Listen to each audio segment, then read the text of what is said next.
issue. He is even out of the meeting now. So thank you so much, sir. एक बेलाग leader master Tara Singh ने सिख कौम के हितों ਲਈ जो संघर्ष किया, जो औकड़ां सीगियां, उसनूं बहुत ही सहयोग ढंग नाल सर ने साडे सारिਆਂ ਦੇ सन्मुख रखिया। ਹੁਣ मैं सदा देन जा रही हाँ एक उगे सिख चिंतक, विद्वान ਅਤੇ संत सिपाही रसाले के एडिटर सरदार गुरचरणजीत सिंह लांबा जी ਨੂੰ पंथक, धार्मिक ते कानूनी मसलिਆਂ, गुरुद्वारा एक्ट पैनल ਅਤੇ ਧਰਮਾਂ ਦੇ ਤੁਲਨਾਤਮਕ ਅਧਿਐਨ ਵਰਗੇ ਵਿਸ਼ਿਆਂ ਤੇ ਗਹਿਰ ਗੰਭੀਰੀ ਖੋਜ ਕਰਕੇ ਆਪ ਜੀ ਨੇ ਪੰਥ ਦੇ ਵਡੇਰੇ ਹਿੱਤਾਂ ਲਈ ਬਹੁਮੁੱਲਾ ਯੋਗਦਾਨ ਪਾਇਆ ਹੈ। ਸ਼੍ਰੋਮਣੀ ਗੁਰਦੁਆਰਾ ਕਮੇਟੀ ਦੁਆਰਾ ਪੰਥਕ ਮਸਲਿਆਂ ਦੇ ਹੱਲ ਲਈ ਬਣਾਈਆਂ ਕਈ ਸਬ ਕਮੇਟੀਆਂ ਦੇ ਮੈਂਬਰ ਰਹਿ ਚੁੱਕੇ ਸਰਦਾਰ ਲਾਂਬਾ ਜੀ ਦੀਆਂ ਪੁਸਤਕਾਂ ਇੱਕ ਖਤ ਭਾਈ ਤਾਰੂ ਸਿੰਘ ਜੀ ਦੇ ਨਾਮ ਅਤੇ ਦਸਤਾਰ ਕੇ ਟੋਪੀ ਨੂੰ ਸ਼੍ਰੋਮਣੀ ਗੁਰਦੁਆਰਾ ਪ੍ਰਬੰਧਕ ਕਮੇਟੀ ਨੇ ਧਰਮ ਪ੍ਰਚਾਰ ਲਈ ਥਾਪਿਆ। आप जी की पुस्तक साखी सिख रहत मर्यादा जी की सिख रहत मर्यादा की भरपूर जानकारी प्रदान करती है। पूरी तरह पंथक कारजां लई समर्पित सरदार गुरचरणजीत सिंह लांबा जी नूं बेनती है कि आप जी अपने वडमुले विचार दर्शकों नाल सांझे करन। सब तो पहला बहुत बहुत धन्यवाद डॉक्टर SP सिंह जी का और रविंदरपाल सिंह जी का यह मौका देने लई और वड्डियां उगियां शख्सियतां दे विचकार कि मैनू भी बैठण दा मौका मिलिया। जिहड़े पहला डॉक्टर साहब जसपाल सिंह जी, कपूर साहब, सतलोचन सिंह, SP सिंह सारे या हुण बल्ली साहब भी तुहाडा मास्टर जी नाल निजी तौर दे उत्ते उन्हां दे नाल वास्ता रहा, तुहाडा फर्स्ट हैंड एक्सपीरियंस रहा उन्हां दे नाल। मैनू याद है कुछ साल पहले मैं दिल्ली सीगा ते किधरे बैठे सी ते गल हुई कि 1945 दे विच मीटिंग हो रही सी ते उहदे च मास्टर जी सी ते मैं कहा जी मैं भी उस मीटिंग विच सी ते एक बजुर्ग बैठे सी ते मेरे वाल बड़े घूर के कहंदे तेरी उम्र कितनी है? मैं कहा जी मैं तखयल विच उत्थे सीगा। सो जेड़ी जानकारी, जेड़ी शरधा, जेड़ा सत्कार, जो कुछ मैनू मास्टर जी बारे सुन के और तुहाडे वर्गे और बाकी विद्वानां कोलों जो प्राप्त होया है वो जानकारी हासिल करन दे बाद मेरा ये ईमानदारी दे नाल जिसनूं ये सही लफ्ज़ां दे विच गुरु नूं हाज़र नाज़र जान के मैं कह सकदा हाँ कि ऐसे गुणां दा मालक, ऐसी शख्सियत सिख पंथ दे विच घट्टो घट पिछले 100 साल दे विच नहीं हुई और मैनू नहीं लगता कि अगले 100 साल विच हो सकती।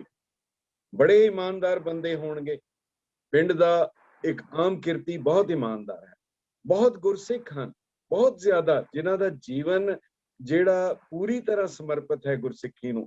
बहुत संत भी होए हैं, बहुत योधे भी होए हैं, सूरमे होए हैं, विद्वान भी होए हैं, लिखारी भी होए, पत्रकार भी होए, बुलारे बड़े चंगे होए, बादलील गल करन वाले हाजिर जवाब भी बड़े होए हैं, नेगोशिएटर भी बड़े होए, निडर भी बहुत होए, नितनेम नित करन वाले भी बड़े मिलणगे, सादगी विच भी होणगे, गुरसिखां दी संगत विच और वर्ल्ड लीडरां दे विच गलबात करन वाले भी होणगे, विचरण वाले और पूरे अमृतधारी और उसनूं निभाण वाले होणगे।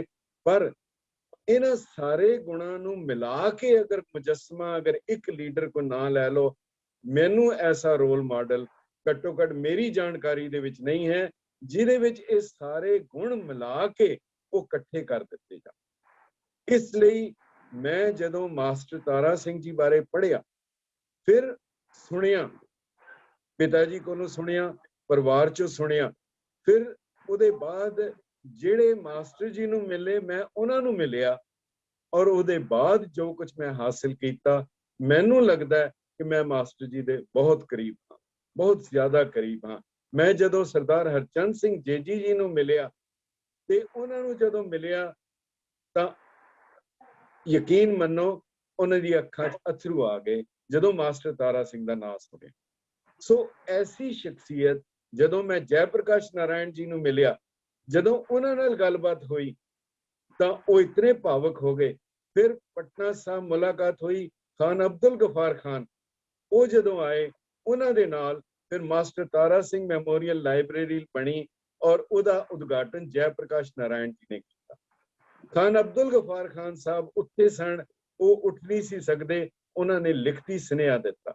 बलराज मदोक दे नाल जदों गल हुई, उन्होंने लिखती तौर ते कहा कि यकीन मनो अगर मास्टर तारा सिंह ना हुंदा ते एक भी सिख एक भी हिंदू पूरे पंजाब विचों बच के उत्थों नहीं सी आ सकता। ये उन्होंने लिख के दिता। इतना कुछ होके मैं डॉक्टर कृपाल सिंह जी नूं मिलिया, 2 बार उन्हां दा इंटरव्यू लिया, रिकॉर्ड किया, रिकॉर्डेड है। उन्होंने पूछया मास्टर जी बारे, तो बहुत कुछ दसिया।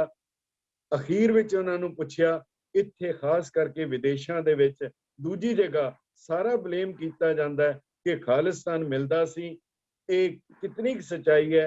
उन्हां दा एक लफ्जी जवाब सी, ये हिंदुआं दा प्रोपेगेंडा।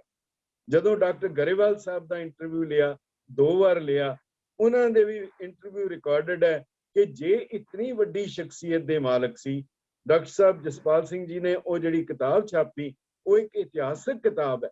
और मैनू तो हैरानी है कि अज दे दौर विच मास्टर तारा सिंह बारे गल करन वाले अजे भी लोग कुछ हैगे, वो भी उन्हां दी दलेरी दी भी दाद देनी बनती है।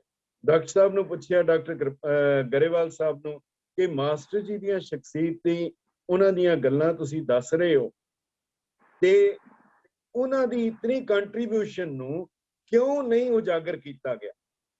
उन्हां दा रिकॉर्डेड बयान है कि जिन्हां लोकां ने कोहणी दे जोर नाल उन्हां नूं धक्के मार के बाहर कढ़िया, उन्हां दे कोल पंथ दी वागडोर है। वो किस तरह उन्हां दी गल कर सकणगे? नहीं करनगे। और ये बिल्कुल सच्चाई है। सर त्रिलोचन सिंह जी ने सही किया, ना गिराया ना गिनाया, लिस्ट बनाई कि फलाना फलाना फलाना पूरी है।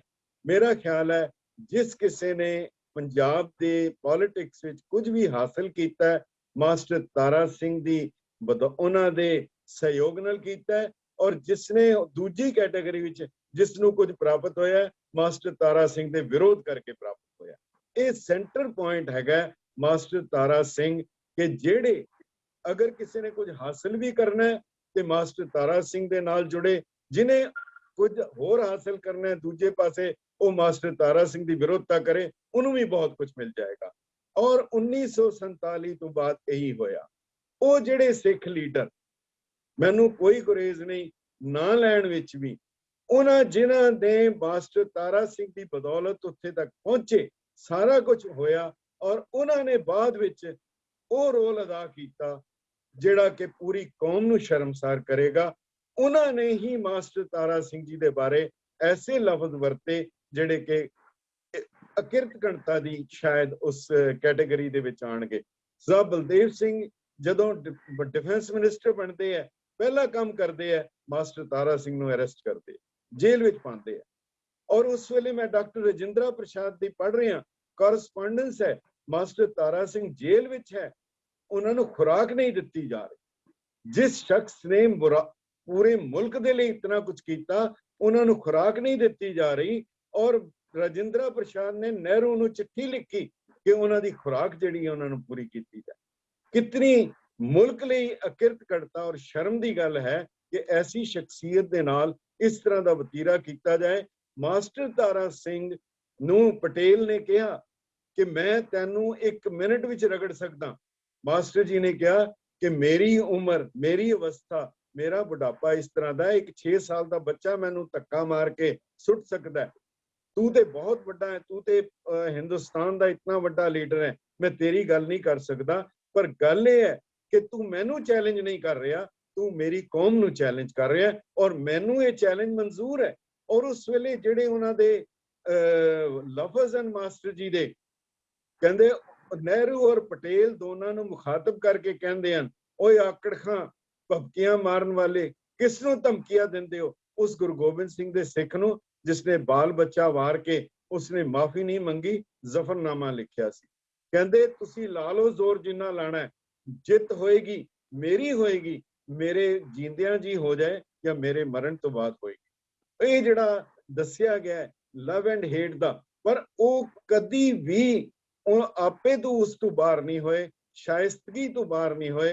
कदी उन्होंने ਗੰਦਾ ਲਫ਼ਜ਼ ਨਹੀਂ ਵਰਤਿਆ, ਇਹ ਬੜੀ ਵੱਡੀ ਉਹਨਾਂ ਦੀ ਸਿਫਤ ਸੀਗੀ। ਨਹਿਰੂ ਦੇ ਨਾਲ ਖਾਸ ਕਰਕੇ ਜਦੋਂ ਉੱਥੇ ਭਾਵਨਗਰ ਦੇ ਵਿੱਚ ਮੀਟਿੰਗ ਹੁੰਦੀ ਹੈ, ਜਦੋਂ ਜਨਵਰੀ 1961 ਵਿੱਚ, ਉਹ ਕਮਾਲ ਦਾ ਵਾਰਤਾਲਾਪ ਹੈ ਦੋਨਾਂ ਦਾ। ਨਹਿਰੂ ਬੜੇ ਗੁੱਸੇ 'ਚ ਆ ਗਿਆ, ਕਹਿੰਦਾ ਬਤਾਓ ਕਹਾਂ ਹੈ ਫਿਰਕਾ परस्ती। मास्टर जी ने नेहरू ਦੇ ਢਿੱਡ ਦੇ ਉੱਤੇ ਹੱਥ ਰੱਖ ਕੇ ਕਿਹਾ इसके अंदर है फिरका परस्ती। नेहरू कहने लगा आप औरंगजेब जैसी कहता आप जिन्ना जैसी बातें करते हो। मास्टर जी ने कहा और तू औरंगजेब जियां गल्लां करदा है, जिन्नी देर तू औरंगजेब जैसियां गल्लां करेगा ਅਸੀਂ जिन्ना जैसियां करनगे। ਜਦੋਂ ਸਰ ਤਰਲੋਚਨ ਸਿੰਘ ਜੀ ਮੌਜੂਦ ਹਨ, ਜਦੋਂ ਨਹਿਰੂ ਨੂੰ ਭਾਵਨਾ ਇੱਥੇ ਫਤਿਹਗੜ੍ਹ ਸਾਹਿਬ ਨਹੀਂ ਬੋਲਣ ਦਿੱਤਾ ਗਿਆ, ਯਦਵਿੰਦਰਾ ਸਿੰਘ ਮਹਾਰਾਜਾ ਯਦਵਿੰਦਰਾ ਸਿੰਘ ਨੇ ਕਿਹਾ ਮਾਸਟਰ ਜੀ ਅਸੀਂ ਉੱਤੋਂ ਪੰਥ, ਉੱਤੋਂ ਸਰਕਾਰ ਨਾਲ ਆ, ਵਿੱਚੋਂ ਅਸੀਂ ਪੰਥ ਨਾਲ ਆ। ਮਾਸਟਰ ਜੀ ਨੇ ਕਿਹਾ ਕਿ ਇਸ ਤਰ੍ਹਾਂ ਕਰੋ, ਤੁਸੀਂ ਉੱਤੋਂ ਪੰਥ ਨਾਲ ਹੋ ਜਾਓ, ਵਿੱਚੋਂ ਤੁਸੀਂ ਭਾਵੇਂ ਸਰਕਾਰ ਨਾਲ ਹੋ ਜਾਓ। ਕਹਿੰਦੇ ਫਿਰ ਸਾਨੂੰ ਕਿਸ ਨੇ ਰੱਖਣਾ ਹੈ। ਗੱਲ ਇਹ ਬੜੀ ਸਪਸ਼ਟ ਹੈਗੀ ਸੀ। ਸਰਦਾਰ ਹੁਕਮ ਸਿੰਘ ਜਿਹੜੇ ਸ਼ੁਰੂ ਤੋਂ ਲੈ ਕੇ ਅਖੀਰ ਤੱਕ ਨਾਲ ਰਹੇ, ਔਰ ਉਹਨਾਂ ਦੀ ਲਿਖਤ ਪੜ੍ਹ ਕੇ ਮੈਨੂੰ ਸ਼ਰਮ ਆਉਂਦੀ ਹੈ। ਪਾਰਲੀਮੈਂਟ 'ਚੋਂ ਕਹਿ ਰਹੇ ਹਨ ਕਿ ਪੰਜਾਬੀ ਸੂਬੇ ਦੀ ਮੰਗ ਸ਼ੁਰੂ ਕਰਨ ਵਾਲਾ ਮੈਂ ਸੀ, ਪਰ ਇਸ ਮੰਗ ਦਾ ਜਨਮਦਾਤਾ ਮੈਂ ਸੀ, ਪਰ ਇਸ ਮੰਗ ਲਈ ਅਗਰ ਕਿਸੇ ਨੂੰ ਫਾਂਸੀ ਦੀ ਸਜ਼ਾ ਦੇਣੀ ਹੈ, ਉਹਦੇ ਲਈ ਮੈਂ ਹਾਂ। ਮੇਰੇ ਭਰਾ ਦਾ ਨਾਮ ਮੱਘਰ ਰਾਮ ਹੈ। ਮੇਰੇ ਘਰ ਪਿਆ ਹੋਇਆ ਹੁੱਕਾ ਵੇਖ ਕੇ ਲੋਕ ਹੈਰਾਨ ਹੁੰਦੇ ਹੈ। ਮੈਨੂੰ ਦੱਸਿਆ ਗਿਆ ਕਿ ਐਡੀ ਵੱਡੀ ਕੌਮ ਸਾਨੂੰ ਆਪਣਾ ਹਿੱਸਾ ਸਮਝਦੀ ਹੈ। ਜੇ ਅਗਰ ਇਹ ਸਮਝਦੀ ਹੈ, ਸਾਡੇ ਲਈ ਫਖਰ ਦੀ ਗੱਲ ਹੈ। ਉਹਦੇ ਬਾਅਦ ਸਪੀਕਰ ਬਣੇ, ਗਵਰਨਰ ਬਣੇ। ਬਾਅਦ ਵਿੱਚ ਜਿਸ ਸਿੰਘ ਸਭਾ ਨੇ ਇਹ ਨਾਰਾ ਸੀ ਹਮ ਹਿੰਦੂ ਨਹੀਂ, ਟੋੜਾ ਸਾਹਿਬ ਨੇ ਉਹਨਾਂ ਨੂੰ ਚੁੱਕ ਕੇ ਉਹਦਾ ਪ੍ਰਧਾਨ ਬਣਾ ਦਿੱਤਾ। ਸੋ ਇਹ ਕਿਸ ਚੀਜ਼ ਦਾ ਇਤਿਹਾਸ ਹੈ। ਬਾਕੀ ਗੱਲ ਇਹ ਹੈ ਕਿ ਗੁਰੂ ਸਾਹਿਬ ਨੇ ਵੀ ਜਿਹੜਾ ਕਹਿਣਾ ਕਿ ਐਸੋ ਕੌਣ ਬਲੀਰੇ ਜਿਨ ਮਿਲ ਮਾਰੇ ਪੰਜ ਸੂਰਬੀਰ, ਐਸੋ ਕੌਣ ਬਲੀਰੇ। ਮਾਸਟਰ ਜੀ ਦੇ ਬਾਰੇ ਜੇ ਅਗਰ ਇਹਨਾਂ ਪੰਜਾਂ ਨੂੰ ਪੈਮਾਨਾ ਮੰਨ ਲਿਆ ਜਾਏ ਤਾਂ ਕਾਮ ਪਹਿਲੀ ਚੀਜ਼ ਜਿਹੜੀ ਹੈ, ਮਾਸਟਰ ਜੀ ਨੇ ਜਿਸਨੇ ਦੱਸਿਆ, ਬੀਬੀ ਕਿਰਨਜੋਤ ਕੌਰ ਨੇ ਵੀ, ਕਿ ਮਾਸਟਰ ਜੀ ਨੇ ਖੁਦ ਵੀ ਲਿਖਿਆ ਕਿ 40 ਸਾਲ ਤੱਕ ਮੈਂ ਕੋਈ ਫਿਲਮ ਹੀ ਨਹੀਂ ਦੇਖਾਂਗਾ, ਬਲਕਿ ਕੋਈ ਐਸੀ ਕਿਤਾਬ ਨਹੀਂ ਪੜਾਂਗਾ, ਕਿਸੇ ਐਸੀ ਮਜਲਿਸ ਵਿੱਚ ਨਹੀਂ ਬੈਠਾਂਗਾ, ਕਿਸੇ ਐਸੀ ਕਹਿੰਦੇ ਬੰਦੇ ਨਾਲ ਗੱਲ ਨਹੀਂ ਕਰਾਂਗਾ ਜਿਹੜਾ ਇਸ ਦੇ ਉੱਤੇ ਕਰ ਸਕੇ। ਔਰ ਇਤਨਾ ਹੀ ਨਹੀਂ, ਫਿਰ ਉਹਨਾਂ ਨੇ ਉਸ ਜ਼ਮਾਨੇ ਦੇ ਵਿੱਚ ਗ੍ਰਸਥ ਧਰਮ ਸਿੱਖਿਆ ਨਾਂ ਦੀ ਕਿਤਾਬ ਲਿਖੀ। ਇਹ ਕਿਤਨਾ ਮਤਲਬ ਉਸ ਤੋਂ ਉਹਨਾਂ ਦਾ ਐਸੇ ਸਬਜੈਕਟ ਤੇ ਸ਼ਾਇਦ ਹੋਰ ਕੋਈ ਵੀ ਜਿਹੜੀ ਹੈ ਉਹ ਗੱਲ ਨਹੀਂ ਆਉਂਦੀ। ਕ੍ਰੋਧ ਨਹੀਂ ਸੀ, ਵੀਰ ਰਸ ਸੀ। ਜਦੋਂ 3 ਮਾਰਚ 1947 ਦਾ ਜਿਹਦਾ ਬਾਰ-ਬਾਰ ਜ਼ਿਕਰ ਕੀਤਾ ਜਾਂਦਾ ਹੈ, ਔਰ ਉਸ ਵੇਲੇ ਹਾਲਾਤ ਕੀ ਸੀਗੇ, ਮੁਸਲਿਮ ਲੀਗ ਇੱਕ ਮੁਸਲਿਮ ਮੈਜੋਰਿਟੀ ਇਸਲਾਮਿਕ ਸਟੇਟ ਚਾਹੁੰਦੀ ਸੀ, ਔਰ ਇਸਲਾਮਿਕ ਸਟੇਟ ਪੰਜਾਬ ਦੇ ਵਿੱਚ ਉਹ ਕਦੀ ਕਿਸੇ ਕਿਸਮ ਨਾਲ ਬਰਦਾਸ਼ਤ ਨਹੀਂ ਸੀ ਕਰ ਸਕਦੇ ਕਿ ਗੈਰ ਮੁਸਲਿਮ ਉੱਥੇ ਕੋਈ ਸਟੇਟ ਹੋਏ। ਇਸ ਤੋਂ ਪਹਿਲਾਂ ਸੈਯਦ ਅਹਿਮਦ ਬਰੇਲਵੀ ਨੇ ਮਹਾਰਾਜਾ ਰਣਜੀਤ ਸਿੰਘ ਦੇ ਖਿਲਾਫ ਜਾ ਕੇ ਜਿਹਾਦ ਕੀਤਾ, ਪਿਸ਼ਾਵਰ ਤੋਂ ਜਾ ਕੇ, ਔਰ ਉੱਥੇ ਜਾ ਕੇ ਉਸਨੇ ਮਹਾਰਾਜਾ ਰਣਜੀਤ ਸਿੰਘ ਨੂੰ, ਕਿਤਨੀ ਹੈਰਾਨੀ ਹੈ ਕਿ ਯੂਪੀ ਦਾ ਬੰਦਾ ਬਿਹਾਰ ਔਰ ਯੂਪੀ ਚੋਂ ਬੰਦੇ ਇਕੱਠੇ ਕਰਕੇ ਜਾਂਦਾ ਹੈ, ਪਿਸ਼ਾਵਰ ਵਿੱਚ ਜਾ ਕੇ ਮਹਾਰਾਜਾ ਰਣਜੀਤ ਸਿੰਘ ਨੂੰ ਚੈਲੰਜ ਕਰਦਾ ਹੈ ਕਿ ਤੂੰ ਕਲਮਾ ਪੜ੍ਹ ਲੈ, ਨਹੀਂ ਤਾਂ ਅਸੀਂ ਜਿਹਾਦ ਕਰਾਂਗੇ।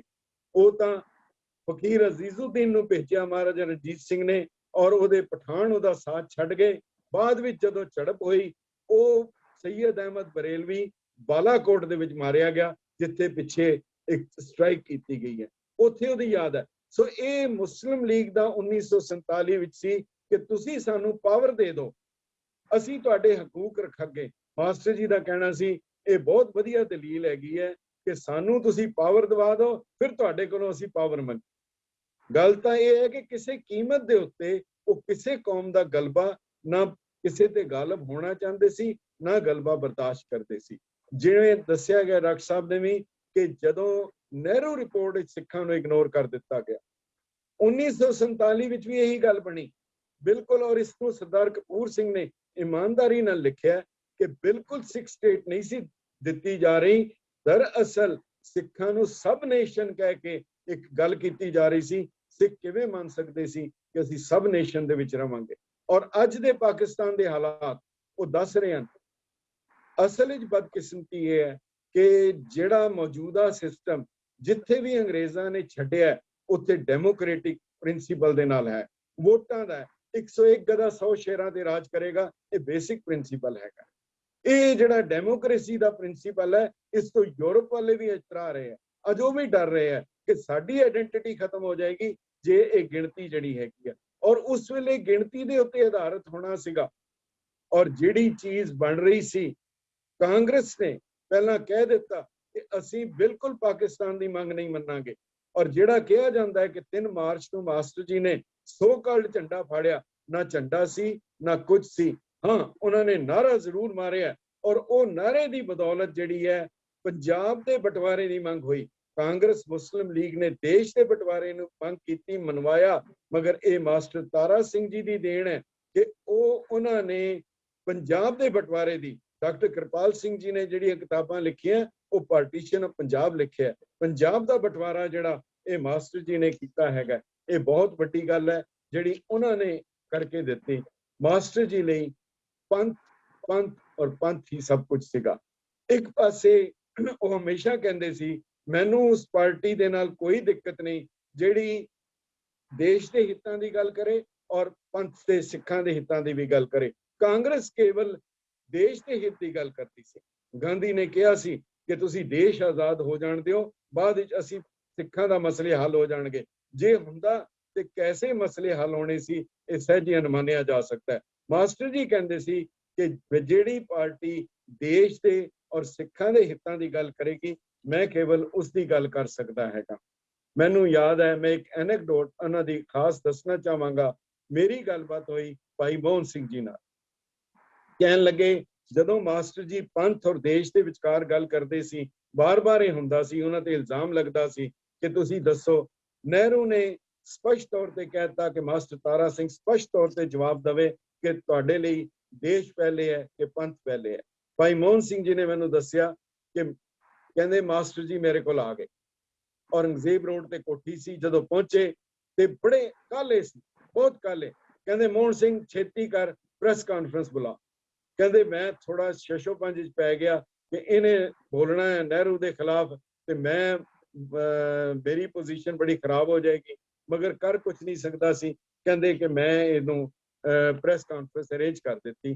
ਕਹਿੰਦੇ ਜਦੋਂ ਪ੍ਰੈਸ ਕਾਨਫਰੰਸ ਹੋਈ, ਉਸ ਪ੍ਰੈਸ ਕਾਨਫਰੰਸ ਦੇ ਵਿੱਚ ਜਦੋਂ ਸਾਰੇ ਆਏ, ਕਹਿੰਦੇ ਜੀ ਇੱਕ ਸਵਾਲ ਹੈ, ਤੁਸੀਂ ਸਿਰਫ ਇਹ ਦਿਓ, ਦੱਸੋ ਨਹਿਰੂ ਪੰਡਿਤ ਜੀ ਕਹਿੰਦੇ ਹੈ ਕਿ ਤੁਹਾਡੇ ਲਈ ਦੇਸ਼ ਪਹਿਲੇ ਹੈ ਕਿ ਪੰਥ ਪਹਿਲੇ ਹੈ। ਮਾਸਟਰ ਜੀ ਕਹਿੰਦੇ ਮੇਰੇ ਲਈ ਪੰਥ ਪਹਿਲੇ ਹੈ। ਉਹਨਾਂ ਨੇ ਲਿਖ ਲਿਆ। ਕਹਿੰਦੇ ਸਾਡਾ ਕੰਮ ਹੋ ਗਿਆ, ਪ੍ਰੈਸ ਕਾਨਫਰੰਸ ਖਤਮ ਹੋ ਗਈ। 5 ਮਿੰਟ ਦੀ ਪ੍ਰੈਸ ਕਾਨਫਰੰਸ ਸੀ। ਭਾਈ ਮੋਹਨ ਸਿੰਘ ਕਹਿੰਦੇ ਕਿ ਜਦੋਂ ਉਹ ਪ੍ਰੈਸ ਵਾਲੇ ਵੱਡੇ ਗੇਟ ਤੋਂ ਬਾਹਰ ਜਾ ਰਹੇ ਸੀ, ਮਾਸਟਰ ਜੀ ਇੱਕਦਮ ਉੱਠੇ। ਕਹਿੰਦੇ ਬੜੀ ਗਲਤੀ ਹੋ ਗਈ, ਉਹਨਾਂ ਨੂੰ ਵਾਪਸ ਸੱਦੋ, ਛੇਤੀ ਸੱਦੋ, ਮੇਰੇ ਕੋਲ ਬਹੁਤ ਗਲਤੀ ਹੋ ਗਈ। ਕਹਿੰਦੇ ਮੈਂ ਥੋੜਾ ਜਿਹਾ ਸਕੂਨ ਆਇਆ ਕਿ ਚਲੋ ਮਾਸਟਰ ਜੀ ਆਪਣੀ ਕੁਝ ਕਰਨਗੇ, ਤਬਦੀਲ ਕਰਨਗੇ। ਪ੍ਰੈਸ ਵਾਲਿਆਂ ਨੂੰ ਕਿਹਾ ਜੀ ਮਾਸਟਰ ਜੀ ਉਹ ਬਿਆਨ ਥੋੜਾ ਚੇਂਜ ਕਰਨਾ ਚਾਹੁੰਦੇ। ਉਹ ਆ ਗਏ, ਹੱਸਣ ਲੱਗ ਪਏ, ਬੈਠ ਗਏ। ਕਹਿੰਦੇ ਮਾਸਟਰ ਜੀ ਤੁਸੀਂ ਕੀ ਲਿਖਿਆ? ਕਹਿੰਦੇ ਜੀ ਕਿ ਤੁਸੀਂ ਲਿਖਿਆ ਮੇਰੇ ਲਈ ਪਹਿਲੇ ਪੰਥ ਹੈ, ਬਾਅਦ ਵਿੱਚ ਦੇਸ਼ ਹੈ। ਮਾਸਟਰ ਜੀ ਕਹਿੰਦੇ ਕੱਟ ਦਿਓ, ਇਹ ਗਲਤੀ ਹੋ ਗਈ ਮੇਰੇ ਕੋਲੋਂ। ਕਹਿੰਦੇ ਨਹੀਂ ਠੀਕ ਹੈ ਲਿਖਾਓ। ਕਹਿੰਦੇ ਨਹੀਂ ਪਹਿਲਾਂ ਤੁਸੀਂ ਉਹਨੂੰ ਕੱਟੋ। ਉਹਨਾਂ ਨੇ ਕੱਟ ਦਿੱਤਾ। ਕਹਿੰਦੇ ਜੀ ਦੱਸੋ? ਕਹਿੰਦੇ ਲਿਖ ਦਿਓ, ਨਹਿਰੂ ਨੂੰ ਕਹਿ ਦਿਓ ਮੇਰੇ ਲਈ ਪਹਿਲੇ ਵੀ ਪੰਥ ਹੈ, ਬਾਅਦ ਵਿੱਚ ਪੰਥ। ਇਹ ਸਪਿਰਿਟ ਸੀ ਜਿਹੜੀ ਮਾਸਟਰ ਤਾਰਾ ਸਿੰਘ ਦੀ ਸੀ। ਮਾਸਟਰ ਤਾਰਾ ਸਿੰਘ ਦੇ ਮਤਲਬ ਉਹਨਾਂ ਦਾ ਜੀਵਨ ਔਰ ਕਿਰਦਾਰ ਇਤਨਾ ਸੀ। ਮੈਂ ਮਾਸਟਰ ਜੀ ਦੇ ਵੱਡੇ ਭਰਾ ਸਰਦਾਰ ਸੰਤ ਸਿੰਘ ਜੀ ਨੂੰ ਮਿਲਿਆ ਲੁਧਿਆਣੇ। ਜਦੋਂ ਮੁਲਾਕਾਤ ਹੋਈ, ਇੱਕ ਉਹਨਾਂ ਨੇ ਉਹਨਾਂ ਦੇ ਕਰੈਕਟਰ ਦੀ ਗੱਲ ਦੱਸੀ। ਕਹਿੰਦੇ ਕਿ ਮੈਨੂੰ ਪਠਾਣਾ ਨੇ ਕੁੱਟਿਆ, ਮੈਂ ਸੂਦ ਤੇ ਪੈਸੇ ਦਿੰਦਾ ਸੀ। ਮੈਂ ਜਦੋਂ ਉਹਨਾਂ ਦੇ ਗਿਆ, ਉਹਨਾਂ ਨੇ ਮਿਲ ਕੇ ਸਾਰਿਆਂ ਨੇ ਮੈਨੂੰ ਕੁੱਟਿਆ। ਕਹਿੰਦੇ ਹਾਲਾਂ ਮਾਸਟਰ ਤਾਰਾ ਸਿੰਘ ਛੋਟਾ ਸੀ। ਕਹਿੰਦੇ ਮੈਂ ਉਹਨੂੰ ਆ ਕੇ ਦੱਸਿਆ, ਉਹਨਾਂ ਨੇ ਕੁਝ ਨਹੀਂ ਪੁੱਛਿਆ, ਸਿੱਧੇ ਜਾ ਕੇ ਉਹਨਾਂ ਨੇ ਉਹਨਾਂ ਦੇ ਨਾਲ ਲੜਾਈ ਕੀਤੀ, ਉਹਨਾਂ ਨੇ ਚੰਗਾ ਕੁਟਾਪਾ ਚਾੜਿਆ। ਕਹਿੰਦੇ ਜਦੋਂ ਆ ਗਏ, ਕਹਿੰਦੇ ਹੁਣ ਦੱਸ ਕਿ ਤੈਨੂੰ ਕੁੱਟਿਆ ਕਿਉਂ ਕੁੱਟਿਆ ਸੀ। ਮਤਲਬ ਪਹਿਲੇ ਉਹ ਕਰ ਲਿਆ ਕੰਮ, ਬਾਅਦ ਵਿੱਚ ਕਹਿੰਦੇ ਤੂੰ ਦੱਸ ਤੈਨੂੰ ਕਿਉਂ ਕੁੱਟਿਆ ਸੀ। ਉਹਨਾਂ ਨੇ ਕਿਹਾ ਕਿ ਉਹ ਸੂਦ ਦੇ ਪੈਸਿਆਂ ਦਾ ਝਗੜਾ ਸੀ। ਮਾਸਟਰ ਜੀ ਕਹਿੰਦੇ ਮੈਨੂੰ ਖਾਤੇ ਦਿਖਾ। ਉਹ ਖਾਤੇ ਦੇਖ ਰਹੇ ਸੀਗੇ। ਮੈਨੂੰ ਕਹਿੰਦੇ ਆ ਤੂੰ ਇਦਾਂ ਕਰ ਸੰਤ ਸਿੰਘ, ਤੂੰ ਇੱਕ ਕੰਮ ਕਰਕੇ ਆ। ਵੱਡੇ ਭਰਾ ਨੂੰ ਕਿਹਾ ਤੂੰ ਫਲਾਣਾ ਕੰਮ ਕਰਕੇ ਆ। ਕਹਿੰਦੇ ਮੈਨੂੰ ਬਾਜ਼ਾਰ ਭੇਜ ਦਿੱਤਾ। ਜਦੋਂ ਮੈਂ ਵਾਪਸ ਆਇਆ, ਦੇਖਿਆ ਮਾਸਟਰ ਤਾਰਾ ਸਿੰਘ ਨੇ ਉਹ ਸਾਰੇ ਖਾਤਿਆਂ ਨੂੰ ਅੱਗ ਲਾ ਦਿੱਤੀ। ਕਹਿੰਦੇ ਇੱਥੇ ਗਲਤੀ ਤੇਰੀ ਸੀ, ਨਾਜਾਇਜ਼ ਸੀ। ਇਹ ਕਰੈਕਟਰ ਸੀ, ਇਹ ਕਿਰਦਾਰ ਸੀ ਮਾਸਟਰ ਜੀ ਦਾ। ਭਗਤ ਪੂਰਨ ਸਿੰਘ ਜੀ ਨੇ ਲਿਖਿਆ, ਕਹਿੰਦੇ ਕਿ ਮੈਂ ਮਾਸਟਰ ਜੀ ਨੂੰ ਕਿਹਾ ਕਿ ਮੈਂ ਅਪੀਲ ਕਰਨੀ ਹੈ ਕਿ ਲੋਕ ਮੈਨੂੰ ਦੇਣ, ਪੈਸੇ ਦੇਣ, ਮਦਦ ਕਰਨ ਪਿੰਗਲ ਵਾਲੇ ਲਈ, ਤੇ ਤੁਸੀਂ ਇੱਕ ਲਿਖ ਦਿਓ। ਤੇ ਉਹ ਜਦੋਂ ਲਿਖਿਆ ਤੇ ਉਹ ਮੈਂ ਦਿਖਾਇਆ ਕਿ ਉਹ ਹਿੰਦੀ 'ਚ ਲਿਖਿਆ, ਤੇ ਮਾਸਟਰ ਜੀ ਨੂੰ ਕਿਹਾ ਹਿੰਦੀ 'ਚ ਹੈ ਤੇ ਪੰਜਾਬੀ 'ਚ ਨਹੀਂਗਾ। ਮਾਸਟਰ ਜੀ ਕਹਿੰਦੇ ਤੂੰ ਹਿੰਦੀ ਦੀ ਗੱਲ ਕਰਦਾ, ਮੈਨੂੰ ਸੰਸਕ੍ਰਿਤ ਵੀ ਆਉਂਦੀ। ਸੋ ਨਾ ਕੇਵਲ ਅੰਗਰੇਜ਼ੀ ਬਲਕਿ ਸੰਸਕ੍ਰਿਤ ਦੀ। ਮਾਸਟਰ ਜੀ ਕਿਹਾ ਕਰਦੇ ਸੀ ਕਿ ਵਿਦਿਆ ਅਕਲ ਨੂੰ ਤੇਜ਼ ਕਰਦੀ ਹੈ, ਪਰ ਜੇ ਅਕਲ ਹੋਏ ਨਾ ਫਿਰ ਕਿਹਨੂੰ ਤੇਜ਼ ਕਰੇਗੀ। ਮਾਸਟਰ ਤਾਰਾ ਸਿੰਘ ਨੇ ਸ਼ੁਰੂ ਤੋਂ ਲੈ ਕੇ ਅਖੀਰ ਤੱਕ ਉਹਨਾਂ ਦਾ, ਜੇ ਜਿਹਨੂੰ 1942 ਦੇ ਵਿੱਚ ਕਿਹਾ, ਇਹ ਜਿਹੜੀ ਤਿਕੋਣੀ ਲੜਾਈ ਸੀ, ਉਹ ਤਿਕੋਣੀ ਲੜਾਈ ਦਾ ਵੀ ਮੁੱਦਾ ਮੇਨ ਜਿਹੜਾ ਸੀ ਮਾਸਟਰ ਤਾਰਾ ਸਿੰਘ ਦਾ ਪੰਥ ਦਾ ਹਿੱਤ ਸੀ ਕਿ ਆਉਣ ਵਾਲੇ ਸਮੇਂ ਦੇ ਵਿੱਚ ਸਾਰਾ ਦਾਰੋਮਦਾਰ ਫੌਜ ਤੇ ਹੋਣਾ। ਅਗਰ ਉਹ ਮਾਸਟਰ ਜੀ ਦਾ ਸਟੈਪ ਨਾ ਠੀਕ ਹੁੰਦਾ, ਮੁਲਕ ਦੀ ਗੱਲ ਤੇ ਵੱਖਰੀ ਹੈ, ਪਰ 1947, 1965, 1971 ਤੱਕ ਜਿਤਨੇ ਵੀ ਉਹ ਸਾਰੇ ਲੀਡਰ ਜਿੰਨੇ ਹੈਗੇ ਆ, ਸਾਰੇ ਫੌਜੀ ਜਿਹੜੇ ਸੀਗੇ, ਉਹ ਸਾਰੇ ਦੇ ਸਾਰੇ ਉਹ ਉਸ 1942 ਦੀ ਭਰਤੀ ਦੇ ਵਿੱਚ ਸੀਗੇ। ਸੋ ਮਾਸਟਰ ਤਾਰਾ ਸਿੰਘ ਨੇ ਜੋ ਕੁਝ ਕੀਤਾ, ਜੋ ਕੁਝ ਸੀ, ਉਹਨਾਂ ਦਾ ਸੀ ਪੰਥ ਦੀ ਆਜ਼ਾਦ ਹਸਤੀ ਕਾਇਮ ਰਹਿਣੀ ਚਾਹੀਦੀ ਹੈ। ਹੁਣ ਪੰਥ ਦੀ ਆਜ਼ਾਦ ਹਸਤੀ ਨੂੰ ਖਤਮ ਕਰਨ ਲਈ ਲਗਾਤਾਰ ਕੋਸ਼ਿਸ਼ਾਂ ਹੁੰਦੀਆਂ 1947 ਤੋਂ ਬਾਅਦ ਤੇਜ਼ ਹੋ ਗਈਆਂ ਕਿ ਪੰਥ ਦੀ ਆਜ਼ਾਦ ਹਸਤੀ ਨੂੰ ਕਿੱਦਾਂ ਖਤਮ ਕੀਤਾ ਜਾਏ। ਉਹ ਜਿਵੇਂ ਕਿਹਾ, खुश हुआ था तोड़कर अपने कफस की तीलियां, हाय कह के रह गया टूटे परों को देखकर। ये हाल 1947 तो बाद होया कि 1947 तो बाद जिहड़ा किया गया कि दीवार क्या गिरी मेरे कच्चे मकान की, लोगों ने मेरे सहन से रस्ते बना लिए। हुण मास्टर तारा सिंह पंथ की आजाद हस्ती नूं खत्म करन लई एक नुकाती प्रोग्राम सी, मास्टर तारा सिंह नूं खत्म कीता जाए। ना उहनूं खरीदिया जा सकिया, ना डराया जा सकिया, ना धमकाया जा सकिया। हुण इस नूं अपने ही बंदियां दे राहीं इस नूं किद्दां खत्म कीता जाए। पंथ दी आजाद हस्ती नूं खत्म करना है, फिर पंथ नूं खत्म करना है, मास्टर तारा सिंह नूं खत्म करो। मास्टर तारा सिंह नूं खत्म कीता संत फतेह सिंह दे राहीं लिया के उस हस्ती नूं मिटा दिता गया, और उहदे बाद फिर वो अकाली दल भी नहीं रहा, वो पंथ भी नहीं रहा, पंथ दी गल करन वाला भी नहीं रहा। केवल बस वो एक बाकी पार्टियां की तरह एक आम पार्टी जिहड़ी है वो रह गई। बाकी मास्टर जी की जिहड़ी दलीलां सी, उन्हां दीयां कोटेशन, मैनूं लगदा है वड्डा बंदा वो हुंदा है जिहदियां कोटेबल कोट्स होण, और मास्टर जी दीयां जिहड़ियां कोट्स हैगियां वो अज भी चानण मनारा हैगियां कि वो क्या करते सी, हर इंसान की ख्वाहिश है मैं धनवान, विद्वान ते बलवान बना, पर ये तीनों चीज़ां बंदे दे वस नहीं है, ये अकाल पुरख दे वस है। नेक नीत बनना उहदे वस है, उहदे लई कोशिश नहीं करता, जेड़े उहदे नहीं है उहदे लई वो कोशिश करता है। फिर मास्टर जी कहंदे सी पखंडी जिहड़ा है वो गुरु दा चोर है, नास्तिक जिहड़ा है वो गुरु दा बागी है। और वो कहंदे सी कि चोर दी सज़ा 6 महीने है, बागी दी सज़ा मौत है। मास्टर जी क्या करदे सी, जे कोई कांग्रेस नूं वरतदा है पंथ लई, ये चंगी गल नहीं, पर वो फिर मैं बर्दाश्त करांगा, पर जे कोई पंथ नूं वरतदा है कांग्रेस लई, वो बिल्कुल मैं बर्दाश्त नहीं कर सकता।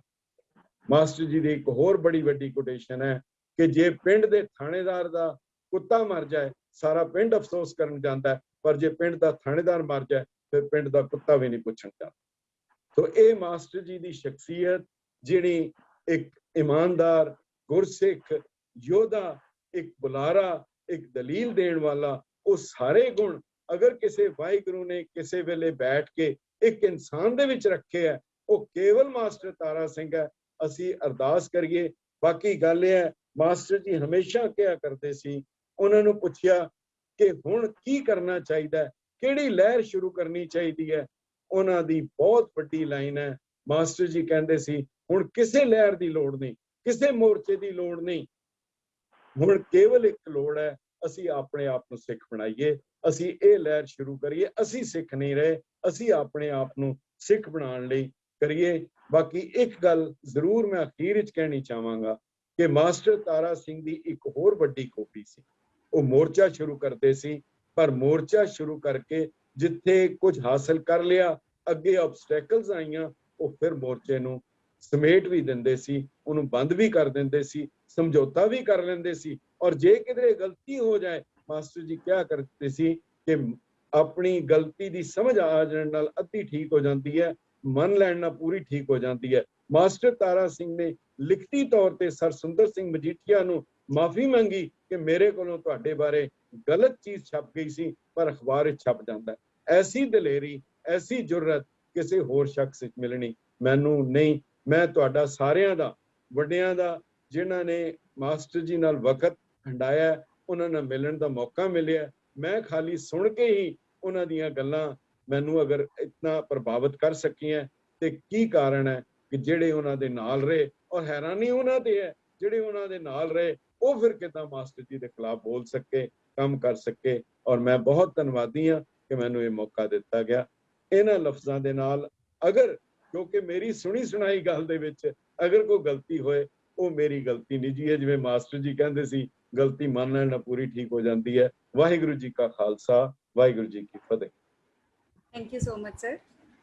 ਗੁਣਾ ਦੀ ਖਾਣ ਮਾਸਟਰ ਤਾਰਾ ਸਿੰਘ ਦੇ ਸਿੱਖਿਆ, ਰਾਜਨੀਤੀ ਤੇ ਪੰਥਕ ਹਿੱਤਾਂ ਲਈ ਪਾਏ ਯੋਗਦਾਨ ਨੂੰ ਆਪ ਜੀ ਨੇ ਸਾਡੇ ਸਭ ਨਾਲ ਸਾਂਝਾ ਕੀਤਾ, ਜਿਨ੍ਹਾਂ ਨੇ ਅਤਿਅੰਤ ਕ੍ਰਿਟਿਸਿਜ਼ਮ ਤੇ ਖਿਲਾਫਤ ਦੇ ਬਾਵਜੂਦ ਵੀ ਆਪਣੇ ਕੰਪੋਜ਼ਰ ਨੂੰ ਕਾਇਮ ਰੱਖਿਆ। Thank you sir.